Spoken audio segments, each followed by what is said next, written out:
Today in the gospel reading, we see Jesus is talking about the good shepherd and the sheep.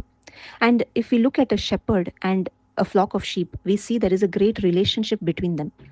The sheep knows the voice of the shepherd and they always follow the shepherd. And whenever there is danger to that flock, if there is a wolf coming and trying to snatch the sheep or trying to scatter the sheep, we see a true good shepherd will even lay his life down for the sake of the safety of his sheep. But if it is a hired hand, he will run away and he won't be concerned about his sheep. And my dear friends, all this Jesus is saying to show that he is the good shepherd. He says, I am the good shepherd, and the good shepherd lays down his life for the sheep. Today, we are the sheep. But do we know the voice of the shepherd? Do we know who our good shepherd is? Who is the one who has laid his life down for his sheep? We have only one good shepherd, and that is Jesus Christ. And Jesus Christ has laid his life down for us so that we would be saved from sin, so that we would come out of the darkness, so that we would be relieved from the clutches of the Satan. And all this Jesus did so that we may experience this new life. But very important is the sheep needs to hear the voice of the good shepherd.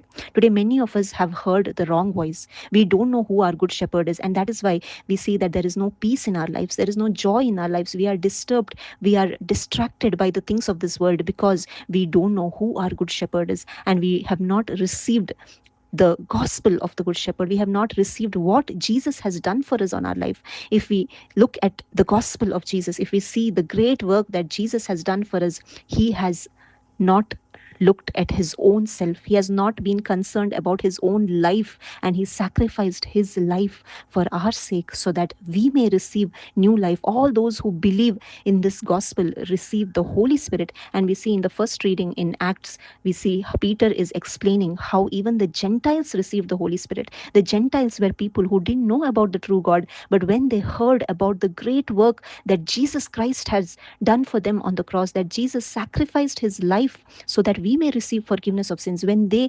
received this true gospel that Jesus is their substitute on the cross, that he paid the penalty of their sins, and all this he did so that we could come out of from the dominion of darkness and we could be transferred to the kingdom of God, that we could become children of God. When the Gentiles heard this gospel message, the Holy Spirit fell upon them. They received the Holy Spirit from God. And Peter remembered what the Lord used to say to him, that John baptized with water, but you will be baptized with the Holy Spirit. My dear friends, today we all can receive the Holy Spirit only through one way, and that is by listening to the gospel, by listening to what Jesus has done for us on the cross. And when we receive this message personally in our heart, only then we receive the Holy Spirit from above. It is God who gives us the Holy Spirit. No human being can give us the Holy Spirit, but only when we listen to the message of the gospel and when we repent of our sins and put our faith in this gospel, we receive the Holy Spirit.